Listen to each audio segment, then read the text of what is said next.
एक राजा जो अपनी दयालुता और न्यायपरायणता के लिए प्रसिद्ध था। उसका दरबार विभिन्न प्रकार के प्रतिभाशाली व्यक्तियों से सुशोभित था।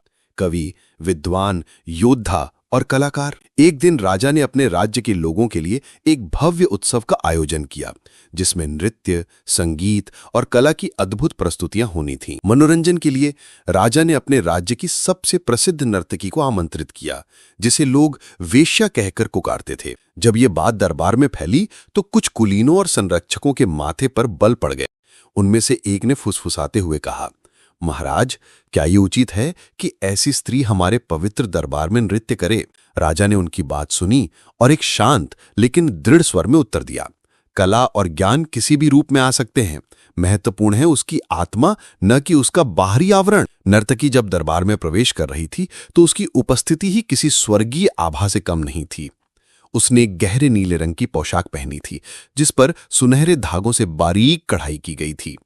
उसके बालों में चमेली के फूल गूंथे हुए थे और उसकी आंखों में एक ऐसी चमक थी जो जीवन के अनुभवों की गहराई को दर्शाती थी। जैसे ही वह मंच पर आई, दरबार में एक पल के लिए सन्नाटा छा गया। उसकी चाल में एक अद्भुत गरिमा थी और उसके चेहरे पर एक अलौकिक शांति। उसने अपना नृत्य प्रस्तुत किया, एक ऐसा नृत्य जिसने समय को थाम दिया।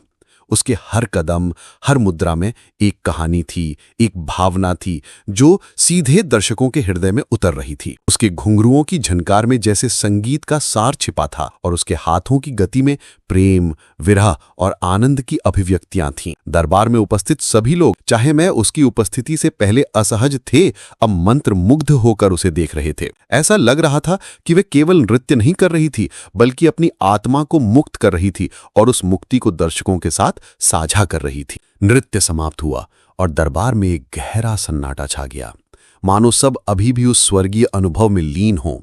नर्तकी ने धीरे से अपनी आंखें खोलीं और एक मधुर, स्पष्ट स्वर में एक दोहा सुनाया, ज्ञान गंगा बहे सब के लिए, चाहे राजा हो या भिखारी, दिल में रखो इंसानियत की भावना, सच्ची पहचान यही है सारी। इस दोहे में दरबार में मौजूद हर व्यक्ति को स्तब्ध कर दिया। राजा और उसके गुरु दोनों ही इस गहरी सीख से अभिभूत हो गए। राजा अपनी सीट से उठे और नर्तकी के सामने खड़े हो गए। आज तुमने एक दोहे से सबको लूट लिया, राजा ने कहा। तुम्हारे शब्दों ने हमारे हृदय को छू लिया है और हमारे अहंकार को तोड़ दिया है। तुमने हमें सिखाया कि सच्ची गरिमा कहाँ होती है। गुरु, जो स्वयं ज्ञान के सागर थे, उनके चेहरे पर भी असीम सम्मान का भाव था। आज मैंने सच्चा ज्ञान इस नर्तकी से सीखा, उन्होंने स्वीकार किया। ज्ञान किसी के भी मुख से निकल सकता है, चाहे वह किसी भी वर्ग या जाति का हो। हम